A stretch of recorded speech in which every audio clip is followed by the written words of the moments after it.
Hello বন্ধুরা, আশা করি তোমরা সকলেই ভালো আছো। তোমাদের সাথে আমিও খুব ভালো আছি। ঠিক আছে, তো আজকে এখন সকাল 7:30 বাজে আর আমি ব্যালকনিতে চলে এসেছি। এই দেখো, আর এই যে পিছন দিকে গাছটা দেখছি, এই বড় গাছটা, এখানে একটা মধুর চাক হয়েছে। একটা না, এখানে অনেকগুলো মধুর চাক হয়, মানে একটা নষ্ট হয়ে যাওয়ার পর আর একটা হয়ে যায়। ঠিক আছে, তো আজকে এখানকার যারা আর কি মধু পারে তারা এসে গেছে। তারা এসে বলেছে আমাদেরকে দরজা টরজা সব ভালো করে নেটগুলোকে লাগিয়ে দিতে, যাতে মধুমাখি কোনো দিক দিয়ে আমাদের ঘরে না ঢুকতে পারে। তো ওরা এখন মধু পারবে, আর আমি কি করে এটা হাতছাড়া করি বলো? এটা আমি ক্যামেরা করব, কিন্তু কীভাবে করবো একটু আমাকে ভাবতে হবে। ঠিক আছে, তো আমি কোনো দিন দেখিনি কী করে মধু সংগ্রহ করা হয় আর কি। মধু খেয়েছি, বাড়িতে কেনা হয়, তো আজকে আমি একদম নিজের চোখে দেখব কী করে মধুটাকে পাড়া হয়, সংগ্রহ করে ওরা। ঠিক আছে, আর আমার সাথে সাথে আমি তোমাদেরকেও দেখাবো। এর মধ্যে কিন্তু মাছি মৌমাছি সবই আসতে শুরু করে দিচ্ছে। ঠিক আছে, তো চলো আর বেশিক্ষণ কথা না বলে তোমাদেরকে আমি মধু পাড়াটা দেখাই। ওকে, তো বন্ধুরা এই দেখতে পাচ্ছ তোমরা, এটা হচ্ছে সেই মধুর চাক আর কি। মৌমাছি কত আছে এর মধ্যে তার ঠিক নেই, কত হাজারে হাজারে মৌমাছি এর মধ্যে আছে।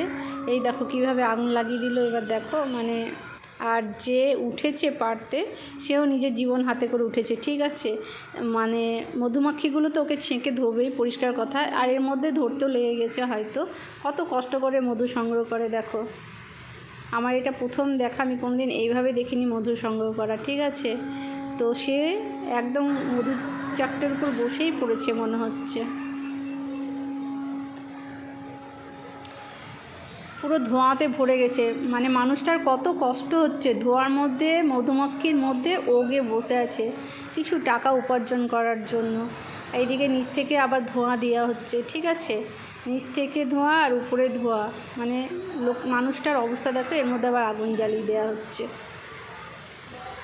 খুবই প্যাথেটিক ব্যাপার আর কি। আমার দেখতে খুবই খারাপ লাগছিল, কিন্তু কিছু করার নেই, বাস্তব তো মেনে নিতেই হবে। ধরো মানে বাস্তবের সামনাসামনি হতেই হবে। এই যে চাকটা তোমাদেরকে দেখালাম, এর পাশেও কিন্তু আর একটা চাক এর আগে ছিল, সেখান থেকে ওরা মধু কালেক্ট করে নিয়েছে। এর আগেরটা আমার দেখা হয়নি। এবারে মোটামুটি চাকটাকে জ্বালিয়ে দেওয়া হয়েছে। ঠিক আছে, মৌমাছিগুলো উড়ে চলে গেছে, মধুটাকে এবার আস্তে আস্তে ও নিচে নামিয়ে দিচ্ছে। নিচে যারা দাঁড়িয়ে আছে দেখো, দেখতে পাচ্ছ, চাকটাকে পুরো নামিয়ে দেওয়া হচ্ছে। ব্যাস, চাকটা নামানো হয়ে গেছে। এবার নিচে যারা আছে তারা নিয়ে এটাকে চলে যাচ্ছে, কারণ ওর মধ্যে যে মধুমাখিগুলো আছে সেগুলো পরিষ্কার করতে হবে।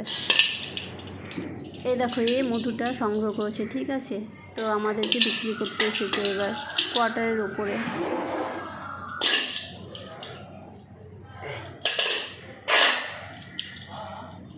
मैडम हाँ बोलो। 1 किलो से ज़्यादा, 1 किलो का दाम दीजिए मैडम। नहीं, हम 1 किलो नहीं लेंगे।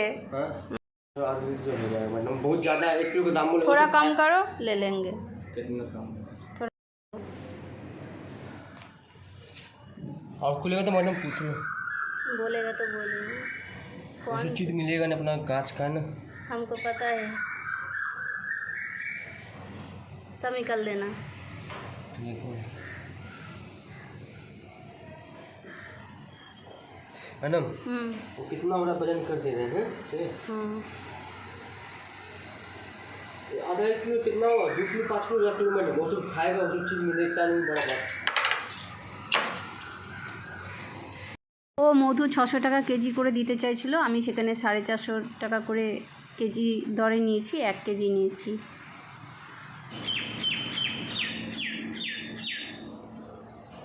বন্ধুরা এখন হচ্ছে সন্ধেবেলা, আর আমরা ছুটির দিনে কি করি তোমরা জানো, আমরা ছুটির দিনে সমুদ্র ধারে চলে আসি। ঠিক আছে, তো আজকে একটা স্পেশাল ডে ছিল, সেজন্য আজকে আর কি এখানে আসার আগে আমি গণেশ মন্দিরে গিয়েছিলাম, যেটা হচ্ছে ভাইজ্যাকের একদম বিশ্ববিখ্যাত গণেশ মন্দির।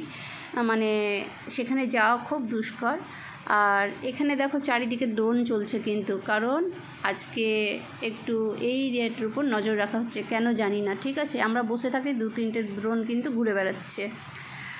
তো আমরা সমুদ্রের ধারে চলে এসেছি, আর আজকে আমাদের স্পেশাল ডেট হলো, আজকে আমাদের অ্যানিভার্সারি ছিল। ঠিক আছে, তো আমরা কোথাও যাইনি, কোনো হোটেল মোটেল যাইনি, কোনো রেস্টুরেন্টে যাইনি, সোজা আমরা মন্দির থেকে সমুদ্রের ধারে চলে এসেছি, কারণ মেয়েটা কাছে নেই ধরো, আর আমাদের বাইরে খাওয়ার প্রোগ্রামও নেই। আমরা এই ঘুরে গিয়ে আমরা বাড়িতে যা খাবার খাবো। ঠিক আছে, তো এই শাড়িটা আমার হাজব্যান্ড আমাকে দিয়েছে, তো শাড়িটার কালারটা কীরকম লাগছে একটু জানিও। আর তার সাথে ফুলের গাজরাটা একটু দিয়েছি, কারণ একটু সাউথের দিকে যখন একটু ফুলের গাজরাটা তো দিতেই হবে, ধরো ভালো লাগে আর কি। আর আমারও নিজের ফুলের গাজরা মাথায় দিতে অসাধারণ লাগে, অসাধারণ।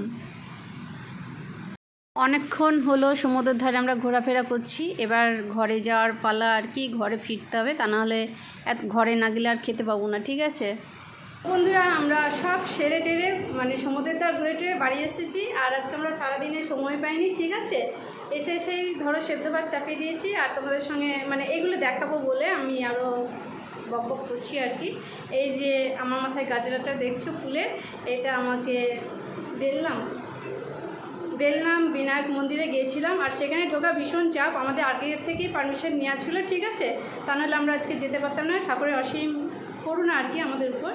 আর এই যে এই মালাটা দেখছো, এই মালাটা আমার হাজব্যান্ডকে পরানো হয়েছিল, আর এটা আমাকে পুরোহিত মশাই দিয়েছেন। আমি দেখো চুলে গুজে নিয়েছি, ঠিক আছে। এটা পরেই আমি এখন মনে হচ্ছে সারাক্ষণ থাকবো।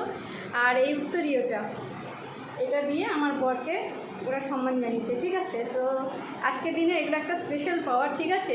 স্বয়ং গণপতি পাপার পায়ের ফুলের মালা আর ওনার গলার মালা সবই আমাদের ঘরে চলে এসেছে।